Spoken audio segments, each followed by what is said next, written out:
Tapi Rasul tahu ada di antara pemuda yang memang belum mampu secara finansial, mungkin belum mampu. Ini menunjukkan Nabi Muhammad itu tidak serampangan. Oh, yang penting rabi, nanti rezeki dijamin sama Allah. Loh, Nabi Muhammad aja tidak gitu kok. Nabi Muhammad ngaku untuk yang belum mampu disuruh ngapain? Fa'alaihi bisawm, disuruh banyak puasa. Kenapa? Fa innahu lahu wija', karena puasa itu tameng antara dia dengan hawa nafsunya, dengan syahwatnya. Nah, artinya di sini orang yang menikah oleh Rasulullah dikatakan kamu akan selamat dari zina. Contoh yang lain, begini. Rasulullah mengatakan kalau laki-laki keluar rumah, yang laki-laki ini, kemudian bahasa Indonesianya apa ya? Bahasa Jawanya itu kepincut. Kemudian dia kepincut dengan seorang perempuan yang menjadikan dia ingin, na'udzubillah min syarri dzalik, kepingin berzina dengan perempuan itu. Rasulullah nyuruh laki-laki ini suruh ngapain? Disuruh ngapain? Jima sama istrinya. Ya pulang pulang tok terus ngene kipas-kipas tok lapo. Pulang terus gini, saya kepikiran, ayo Bang Rek, ya Allah. Gede dukur ya Bang. Kok ya pas seleraku banget iku. Kiwa nengen dukur nisor kanan kiri ngarep buri pas seleraku pol iku. Ya ndak, maksudnya Nabi disuruh pulang untuk apa? Mendatangi istrinya. Supaya apa? Supaya nafsunya tertundukkan. Karena wong lanang ki lek esmari turu. Setelah mana yang enggak turu, ayo. Ayo. Ibu-ibu lo malah seiso kora-kora, umbah-umbah, jemur, setrika wong lanang, mari.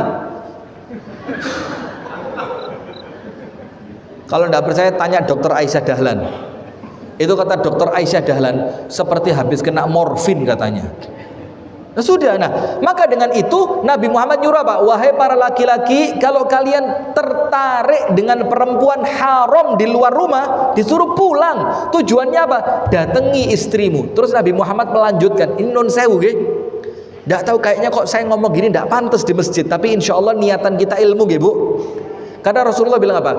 Apa yang dimiliki perempuan itu, itulah yang dimiliki oleh istrimu. Artinya sama.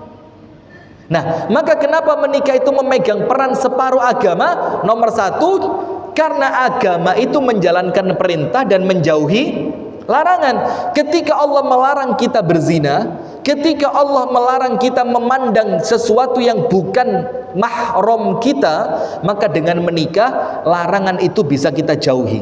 Maka itulah faktor pertama kenapa menikah itu masuk separuh agama, karena menyelamatkan kita dari zina. Nah, disitulah kenapa kalau panjenengan buka ayatnya, panjenengan cek, yang diperintahkan itu ternyata siapa? Walinya. Siapa? Walinya. Panjenengan cek dalam Al-Quran surat An-Nur ayat 32. Surat apa? An-Nur ayat 32. Karena terkadang ada anak sing wis kepingin tapi gak wani. Karena orang tua biasa menakut-nakuti dengan kalimat apa?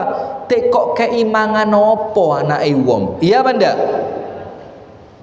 Wong subuh sik digugah kok wis njaluk rabi. Wong selimute gak iso dilempit lho, tangi turu langsung budal sekolah, gak ngresiki kamar, gak ngelempit selimut, gak noto bantal, kok kate noto rumah tangga. Itu ucapan dari orang tua yang menjadikan anak frustasi. Seharusnya bukan begitu kalimatnya. Ini Ustadz Heru kalau ini, bukan saya ini. Seharusnya kalimatnya bagaimana? Mau nikah? Iya Bu, wis kepingin rabi aku. Ya wis, tak enteni 3 wulan. Lek sampean iso disiplin, insya Allah tak golekno calon. Nah itu kan menjadikan anak termotivasi. Akhirnya anak merasa apa? Oh ya wis, kudu tangi sadurunge subuh, kamare kudu rapi, bersih, harus disiplin, harus mandiri. Itu motivasi, bukan tangi subuh sik digugah. Itu ndak ada motivasi buat dia, ndak ada cambuk buat dia. Itu loh, maka seni komunikasi itu penting. Panjenengan tak cerita nih, saya punya teman dari Bali. Anak yang sama, cerita yang sama, dengan kemampuan finansial yang sama, tapi beda gaya komunikasi, bisa berubah endingnya. Ceritanya begini, jadi ini kisah nyata, bukan bohong. Teman saya kuliah, ngelamar anaknya orang. Terus sama calon mertuanya ditanya, kamu punya apa ngelamar anak saya itu? Jawabannya apa? Iya pak, saya ini masih mahasiswa, uang saya per bulan cuma itu mengecilkan loh, cuma sekian pak. Wah, lawang uang cuma segitu kok mau nikah? Ditolak. Pulang ini anak laki-laki ini cerita sama teman-teman, dibilang apa? Ganti katanya, jangan cuma, bilang begini, saya pak, kaget ya, akan berikan semua yang saya punya untuk putri bapak. Disebutkanlah nominalnya sama seperti yang pertama, cuma yang pertama kena kalimat cuma, yang kedua semua yang saya punya saya berikan untuk putri bapak, nominalnya sekian. Coba dia berangkat ngelamar anak perempuan yang lain, ya tentu jodoh di tangan siapa?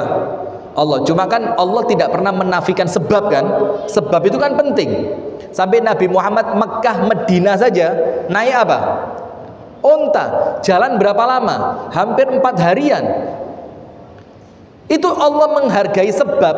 Coba Allah mau, Allah bisa Mekah Medina seperti Mekah Baitul Maqdis, Isra wal Mi'raj. Pertanyaannya, kenapa Allah tidak bikin Mekah Medina seperti Isra Mi'raj? Padahal Allah mampu. Isra Mi'raj itu lebih jauh dibanding Mekah Medina. Allah bisa bikin sekejap mata, Mekah kling langsung Baitul Maqdis. Kenapa Mekah Medina tidak Allah bikin seperti itu? Karena Allah menghargai sebab. Allah ingin menunjukkan dakwah itu perlu perjuangan, gak enak-enakan tok. Nah, sama seperti ini Pak, jodoh di tangan Allah, tapi sebab itu pengaruh. Datang dia ke rumahnya calon mertuanya. Kamu masih kuliah? Masih kuliah Pak. Oh, terus kamu kerja apa? Privat baca Quran. Karena teman-teman kami di kampus waktu itu kegiatannya 2. Kalau tidak marbot masjid, iya Pak, karena marbot masjid itu ngurangi biaya kos-kosan. Iya betul itu. Wes pokok jadi marbot di masjid, pokok waya adano, gitu dok. Tapi kita bebas biaya kos, karena perlu ngirit banget kuliah di Jakarta itu. Apalagi kalau orang tuanya ndak, bukan orang tua yang mampu gitu Pak, kalau ndak irit ndak bisa. Sudah, yang kedua merifat ngaji. Nah teman saya ini merifat ngaji. Oh. Terus nanti kalau kamu nikah sama anak saya mau dikasih apa? Masuk senjatanya. Pak, saya yakinkan semua. Ya gak nyentak ngono yang kaget ini orang tuanya ini. Loh ini calon mantu kok nyentak-nyentak ini. Semua yang saya punya Pak, saya berikan untuk putri Anda. Berapa? 1.700.000. Tapi kalimat semua tadi bikin calon mertua merasa apa? Iki bakal open bi anakku ini. Nah, sekarang panjenengan cek surat apa tadi? An-Nur ayat 32. Allah berfirman, ini untuk para wali, supaya anak panjenengan agamane sempurna, jangan egois, jangan diwedeni ekonomi susah kok kate rabi. Akhirnya dia mikir timbang ngingu wedhuse karuan tuku sate ini. Hati-hati loh, ini kalimat ini hati-hati betul. Karena nafsu itu Bu, tidak ada jalan kecuali disalurkan. Tidak bisa. Apalagi anak-anak yang usianya masih muda dan dia tidak terbiasa olahraga. Akhirnya ya kalau olahraga masih lumayan lah, ada penyaluran lewat olahraga, keringetnya keluar sampai rumah tinggal capek tidur. Kalau tidak olahraga pikirannya runut toh, eman-eman. Kita baca, wa ankihul ayama minkum wassalihina min ibadikum. Dan nikahkanlah siapa? Al-ayama, orang-orang yang sendirian, tidak punya pasangan di antara kalian. Ini perintah untuk menikahkan. Berarti yang diperintah siapa? Yang punya hak untuk menikahkan. Siapa mereka? Wali. orang tuanya calon mempelai, putra maupun putri. Wassalihina min ibadikum wa imaikum, dan orang-orang yang kamu lihat sudah pantas dengan kesolihannya. Lihat, Allah mengatakan siap nikah itu, Pak, standarnya solih. Standarnya apa? Solih. Jadi maka cetak anak panjenengan bukan hanya sekedar kaya, bukan sekedar punya pekerjaan. Kalau cuma kaya punya pekerjaan, rabi, boleh jadi setelah rabi tetap zina dia, karena punya uang. Boleh jadi setelah nikah tetap pacaran dia, karena merasa punya uang. Tapi kalau solih, insya Allah aman. Maka Allah berfirman, wassolihina, dan orang-orang soleh, min ibadikum wa imaikum, di antara budak milik kalian, entah laki-laki ataupun perempuan. Ditambahi sama Allah, iyakunu fuqara, kalaulah mereka dalam keadaan belum mampu, fakir secara finansial, apa yang terjadi? Yughnihimullahu min fadli, Allah akan mencukupi mereka dengan karunia-Nya. Wallahu wasi'un alim, dan Allah itu maha luas karunia-Nya dan Allah maha tahu.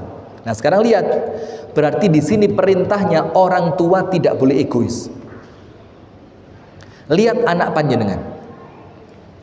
Saya punya cerita satu orang, ini dekat sekali dengan saya. Anaknya lulus pondok, disekolahkan sekolah IT di Jakarta, yang sekolah itu cuma 6 bulan bayar 1 juta. Saya tidak ngerti sekolah apa itu, tapi lulus langsung ditampung kerja, ditunggu oleh perusahaan, gajinya antara 8 sampai 10 juta saulan, dan disekolahkan ke situ. Setelah sekolah ke situ, lulus kerja betulan, dapat gaji 8 bulan 8 juta beneran. Terus telepon ke ibunya, "Ma, saya pengen nikah." Kemudian ibunya tanya ke salah satu ustadz, "Bagaimana Ustadz, ini anak saya tinggal di Jakarta dalam keadaan gajinya 8 juta, dia punya tempat tinggal, makannya di perusahaan aman." Kata ustadznya apa? "Nikahkan." Padahal umurnya baru berapa? Laki-laki ini 19 tahun. Umurnya baru 19. Akhirnya sama ibunya diuruskan surat rekomendasi nikah ke KUA setempat, dikirim ke Jakarta, nikah, dan sekarang sudah punya anak. Tapi selamat, gak zina. Selamat. Nah, kenapa? Karena na'udzubillah, kalau sampai zina, rusak. Eman-eman. Apalagi Sidoarjo, Surabaya, Malang. Ini tempat-tempat yang ya Allah, kalau orang tua tidak pengertian betul, kesian anak kita. Nah, sudah. Maka nikah itu menyelamatkan dari apa? Zina. Maka yang oleh Rasul diperintahkan bukan yang sudah tua, tapi siapa? Yang masih muda. Dan Allah perintahkan pula untuk para wali ngecek putra-putrinya, sudah ada ketertarikan belum untuk menikah. Kalau sudah ada ketertarikan, coba dicek kesiapannya, ditoto, didampingi supaya mereka cepat nikah. Tujuannya apa? Selamat dari fitnah. Nomor 1, kenapa nikah itu memegang separuh agama? Karena dia menyelamatkan dari zina. Nomor 2, kenapa nikah itu menyempurnakan separuh agama? Begini jamaah. Yang kedua, melengkapi syukur dan sabar. Orang menikah itu apa? Melengkapi syukur dan sabar. Gampang. Nabi Adam tahu? Allah ciptakan di mana Nabi Adam ini? Di mana? Surga. Apa sifatnya surga? Full dengan kenikmatan. Semua yang diinginkan ada. Tapi ketika Nabi Adam sudah tercipta di surga, syukurnya belum sempurna. Padahal terciptanya di surga, masih minta sama Allah. Dilihat sama Allah Ta'ala, tole, gak ono konco ngomong, gak ono konco lungguh, gak ono konco mangan. Akhirnya syukurnya kurang karena mendapatkan sesuatu di surga itu ada yang kurang, pasangan. Allah ciptakanlah siapa? Hawa.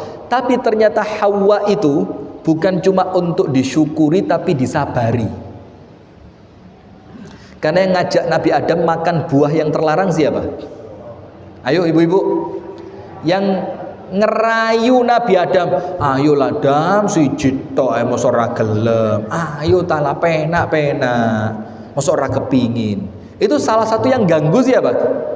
Dalam tanda kutip loh ya, istrinya. Maka bukan untuk sekedar syukur, tapi juga untuk apa?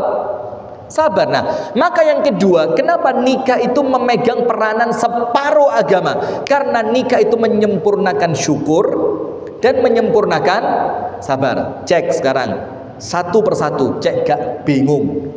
Begini, saya mau tanya, sedekah paling afdol yang dikeluarkan seorang laki-laki itu kepada siapa? Kok tiba-tiba kompak panjenengan? Dari tadi saya ceramah panjenengan adem itu. Ketika ngomong sedekah paling afdol dari seorang suami kepada siapa? Banter, Masya Allah. Jangan lupa 5%. Saya promotornya ini. Kalau 2,5% koyok zakat ya. 5. Begini, kepada istrinya. Tapi ingat, bukan cuma sama istri dan anak-anaknya. Maka Rasulullah tanya, 1 dirham atau 1 dinar, maaf, 1 dinar keping emas yang disedekahkan di jalan Allah, 1 dinar disedekahkan untuk perang, 1 dinar disedekahkan untuk fakir miskin, 1 dinar diberikan untuk anak yatim, dan 1 dinar yang sama diberikan untuk istri dan anak. Kata Rasulullah, a'dhamuha ajran, yang pahalanya paling besar itu adalah 1 dinar yang diberikan untuk istri dan anak. Nah, maka dengan menikah tadi dia bisa mendapatkan pahala yang lebih sempurna dibandingkan ketika dia tidak menikah. Itulah kenapa jamaah, ada hadis kan, kalau seorang bapak punya anak perempuan 3, dididik dengan baik, diasuh dengan baik, dinafkahi dengan nafkah yang halal, dinikahkan dengan cara yang baik, maka 3 anak perempuan itu akan menjadi tameng orang tuanya dari api neraka. Sahabat yang lain ngomong, ya Rasul, saya tidak punya 2 saya tidak punya 3 saya punya cuma 2. Apa kata Rasulullah? 2 pun sama. Karena intinya bukan pada jumlahnya, tapi bagaimana memperlakukan anak perempuan dengan perlakuan yang baik. Karena di zaman orang Arab jahiliyah gak seneng anak wedok, betul apa enggak? Maka anak wedok terkesan apa? Diremehkan, ndak dididik, ndak dibelanjani, dijarno, ditinggal, dibiarin. Akhirnya ketika Islam datang dimuliakan. Plus, kenapa kok anak perempuan bukan anak laki? Ibu-ibu perhatikan, karena anak perempuan baktinya kepada orang tua terbatas. Terbatas dengan apa? Sampai nikah. Bukan berarti setelah menikah tidak perlu berbakti kepada orang tua, tapi urutannya pindah. Dari yang awalnya nomor 1 orang tua, sekarang nomor 1 siapa? Suaminya. Kalau seorang istri kepingin datang ke rumah orang tuanya untuk silaturahim, ternyata suaminya sedang sakit dan dia rela lebih menjaga suami yang sedang sakit, itu lebih besar pahalanya, dan dia tidak boleh ke rumah orang tuanya kalau suaminya tidak mengizinkan. Kan terbatas. Nah, tapi kemudian ketika seorang anak ini menikah dan ternyata dia baik sama suaminya, itu pahalanya juga kembali kepada siapa? Orang tuanya. Itulah menyempurnakan separuh agama. Kenapa, Bu? Tak belanjani mulai cilik, tak sekolah no mulai cilik, tak rambut mulai cilik, tak openi mulai cilik. Wes wayahe gede. Iya ndak? Sekarang saya mau tanya, sia-sia ndak itu di mata Allah? Tidak mungkin. Nah, maka pahala memberikan sesuatu kepada istri itu lebih besar. Karena apa? Inilah bentuk tanggung jawabnya kita kepada orang tuanya istri yang telah mendidiknya mulai kecil, maka anaknya tidak kita sia-sia. Itu syukurnya kita, Pak. Kita syukur dengan istri, dengan anak perempuan kita, supaya apa? Agama kita sempurna, karena kita sedang mencetak seorang perempuan yang bakal menjadi istri yang solihah. Sekarang sabar. Sabarnya begini jamaah. Saya ini kalau yang ngerayu jamaah pengajian gak gampang terganggu saya. Tapi kalau yang ngerayu istri, misalkan begini, Ustadz, ada film bagus di bioskop, judulnya Jumbo. Angkat tangan yang sudah nonton film Jumbo. Sudah ya? Bagus tidak? Bagus. Yang lain yang sudah lihat film Jumbo? Wah, telat Anda. Gak keren belas. Gini, jamaah pengajian ngasih tahu saya, Ustadz ada film bagus judulnya Jumbo. Begini Ustadz, anak ceritanya gemuk, dibully segala macam. Saya bilang, saya tidak suka bioskop. Tapi ketika ngerayu istri saya, ayolah bang, sekali-sekali bang, masuk perayaan arek-arek gak ndelok bioskop bang. Ini filmnya pendidikan lho bang, ini anti bully lho bang. Saya luntur juga. Akhirnya apa? Berangkat istri saya sama anak saya, Mas Yo saya gak mikut. Saya kenapa ndak ikut? Malu lah ketemu jamaah pengajian, loh Ustadz. Tapi kalau istri saya kan jamaah pengajian ndak tahu.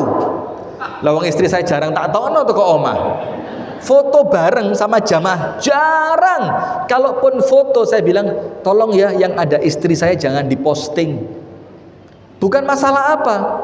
Masalahnya karena di adat kami, di keluarga kami itu tidak biasa nunjukkan istri, foto bareng istri dipasang di itu untuk adat keluarga kami itu tidak biasa. Nah sekarang, tapi lihat, rayuan istri saya lebih berat untuk saya dibanding rayuannya jamaah atau tetangga atau teman atau siapapun.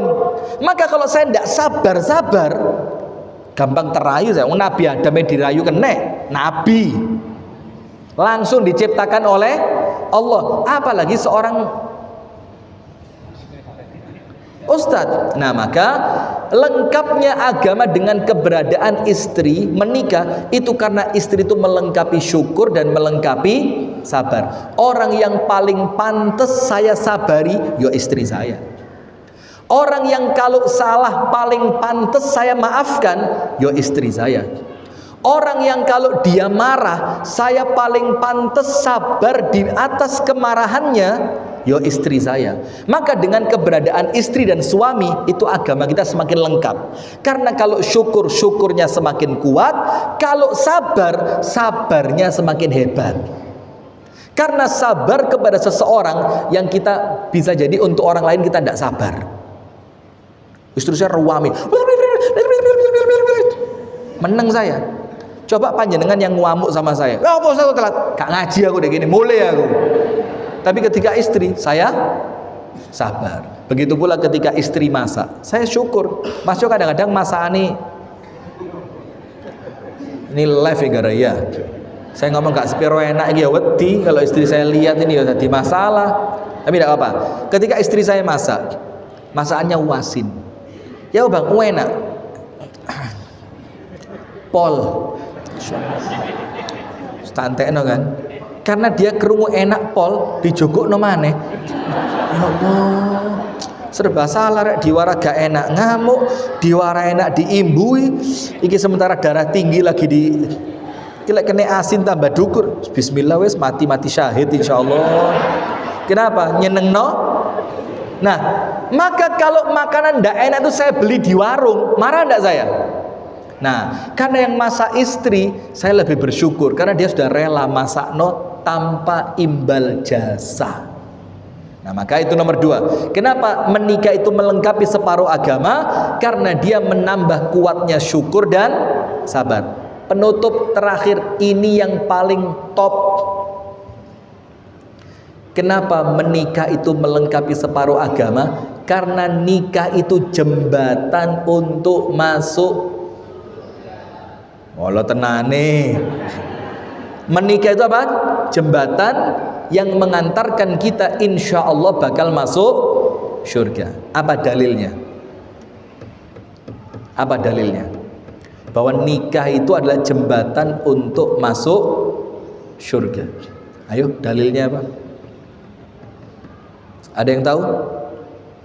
Kenapa kok dengan menikah itu orang bisa masuk surga? Begini jamaah,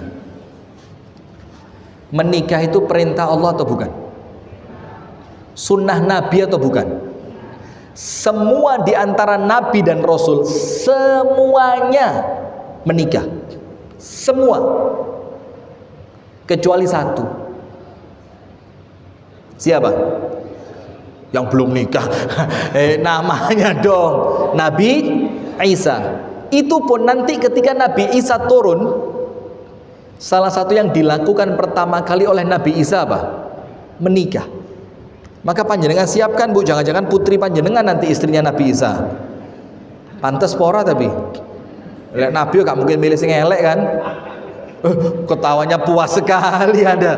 Nah, itu pun Nabi Isa nanti ketika turun akan menikah. Maka nikah itu perintah Allah, nikah itu adalah sunnahnya para Nabi dan Rasul. Sekarang pertanyaan, Nabi Muhammad itu pernah ditanya ibadahnya oleh para sahabat kepada Ibunda Aisyah.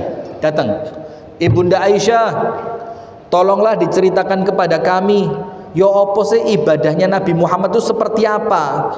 Nabi itu kalau ibadah seperti apa? Begini kata Ibunda Aisyah, ini repot, kalau tak ceritani nanti kalian kaget, ndak tak ceritani kalian tanya. Ya apa akhirnya? Akhirnya subhanallah diceritakan sama Ibunda Aisyah, sholat tahajudnya, puasanya, doanya, zikirnya, diceritain semua. Fayastaqilluna ibadatahum amama ibadatin Nabi. Setelah dengar apa yang terjadi, mereka mikir, waduh, aduh, antara kita dengan Nabi itu ibadahnya apa?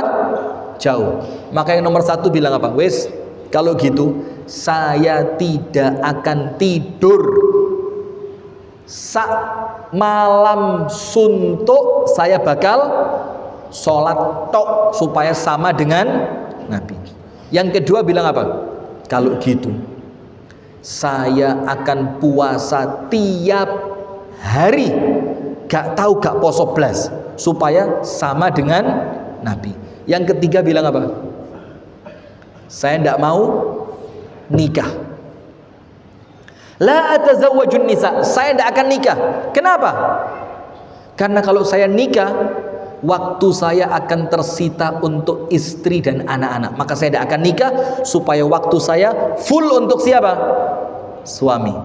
Untuk Allah, untuk Allah. Karena tidak nikah, full untuk Allah. Sholat, poso, jihad, tidak diganggu istri, tidak diganggu anak. Sudah, ketika tiga orang ini pulang, Ibunda Aisyah cerita sama Nabi Muhammad, ya Nabi, tadi ada cerita. Bagaimana ceritanya? Ada tiga orang sahabat tanya tentang ibadah panjenengan, tak ceritani. Akhirnya mereka ngomong apa? Kalau gitu, yang pertama ndak mau tidur, mau sholat terus. Yang kedua ndak mau buka, mau puasa terus. Yang ketiga ndak mau nikah, mau ibadah terus. Sama Nabi dipanggil tiga orang tadi, dicari, ketemu, dideketin. Gini, kamu yang ngomong begini. Betul ya Nabi. Begini kata Nabi Muhammad, saya ini orang yang paling bertakwa kepada Allah. Kalau dalam makna yang lain, saya ini oleh Allah sudah dijamin masuk surga. Dalam maknanya loh ya, dijamin masuk surga. Tapi kalau malam saya yo tidur, yo sholat. Ada waktu untuk tidur, ada waktu untuk sholat. Yang kedua, saya puasa, tapi tidak jarang saya juga tidak puasa. Dan saya kata Nabi, wa atazawwajun nisa, dan saya menikahi perempuan. Baru ditutup, faman raghiba an sunnati falaisa minni. Orang yang membenci caraku, maka dia tidak termasuk dari umatku. Kalau tidak termasuk umatnya Nabi, tempatnya di mana? Nah, berarti dengan hadis ini tadi Pak, nikah itu mengantarkan kita ke surga. Karena kita ini menikah untuk menyamai Nabi. Walaupun pernikahan kita mungkin tidak sesempurna pernikahannya Nabi, tapi minimal spiritnya saya nikah untuk melakukan sunnahnya Nabi, yang dengan mengamalkan sunnah akan mengantarkan kita masuk surga. Dalil yang lain, Rasulullah bersabda begini, semua di antara umatku pasti masuk, kullu ummati yadkhulunal jannah illa man aba, semuanya masuk surga kecuali yang tidak mau. Sahabat kaget, ya Rasul, surga itu kan indah.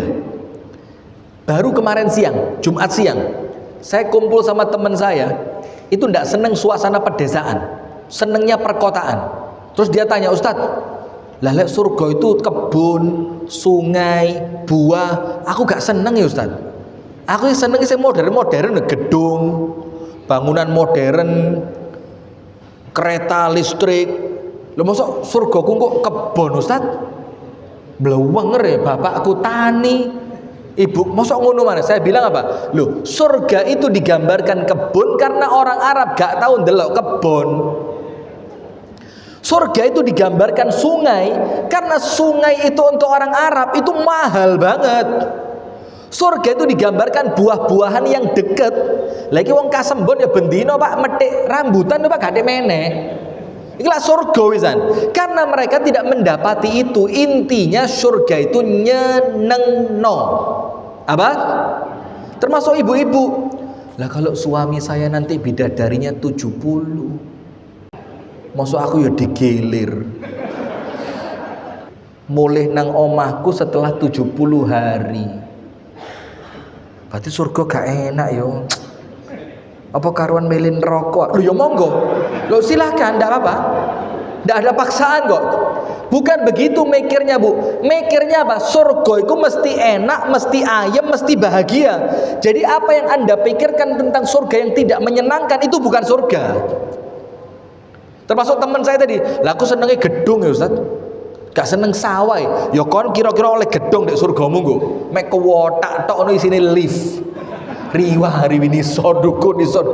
Nah, sesuai apa yang kita inginkan. Nah, sudah sekarang begini, Rasul mengatakan semua umatku pasti masuk surga kecuali siapa? Yang ndak mau. Kewaget sahabat, mosok rek ono sing gak seneng. Sampai mereka akhirnya tanya, ya Rasul, siapa yang ndak mau itu sopo? Rasul ceritakan apa? Man ata'ani dakhalal jannah. Sing nurut siapa? Nabi, mengikuti sunnahnya Nabi, mengikuti caranya Nabi, mengikuti ajarannya Nabi. Termasuk apa? Menikah. Dakhalal jannah, tempatnya di mana? Surga. Wa man 'asani faqad aba. Dan yang tidak nurut, maka dia itulah orang yang enggan masuk surga. Termasuk orang yang tidak mau menikah tanpa alasan yang jelas. Nah, kalau tidak mau menikah alasannya jelas, misalkan maaf memang dia sakit, tidak bisa menjalankan kewajiban sebagai suami. Yo, memang sakit, mau diapain? Atau memang ada kesibukan yang menjadikan dia tidak mungkin menikah. Contohnya siapa? Imam Nawawi. Imam Nawawi itu meninggal 40-an dalam keadaan belum menikah. Kenapa tidak menikah? Karena memang ilmunya tanpa menikah pun ditulis waktunya masih kurang. Apalagi ditambahi nikah, tambah gak ketulis itu ilmunya itu. Itu alasannya jelas. Nah, tapi kalau yang alasan-alasan tidak jelas tidak dibenarkan. Sip, berarti menikah itu adalah melengkapi separuh agama. Dijelaskan oleh para ulama karena 3 perkara. Nomor 1, karena menghindarkan kita dari dosa. Wabil khusus, dosanya berupa apa? Zina. Insya Allah kalau nikah mudah-mudahan selamat dari zina. Nomor 2, menikah itu melengkapi syukur dan sabar. Pahalanya tambah gede. Kesempurnaan syukurnya lebih bagus, kesempurnaan sabarnya tambah kuat. Dan yang ketiga, menikah itu termasuk jalan untuk menuju syurga. Mengabdi kepada suami masuk syurga. Maka perempuan itu sholatnya baik, puasanya baik, pandai menjaga diri, nurut sama dari 4 ini yang susah yang mana? 4-4-nya ya males. Sholat insya Allah mudah lah ya. Sholat yang diwajibkan kan cuma 5 waktu. Puasa mek Ramadan tok. Menjaga kehormatan insya Allah gampang lah. Iya. Tapi yang susah apa? Nurut sama. Kalau yang 4 ini panjenengan sukses, dipanggil untuk masuk surga lewat pintu yang mana? Bebas. Mau masuk pintu yang manapun boleh. Lewat jalur apa? Pernikahan. Kalau tidak nikah mau nurut sama siapa? Sama suaminya orang. Malah neraka. Ya, malah apa? Neraka. Begitupun suami, kalau dia mampu mendidik anaknya dengan baik, maka jaminannya apa? Surga. Sekarang kalau tidak nikah punya anak lewat mana? Nah, maka nomor 1 menghindarkan dari dosa, nomor 2 menyempurnakan syukur dan sabar, yang ketiga nikah merupakan jalan untuk menuju surga. Itu yang dapat saya sampaikan.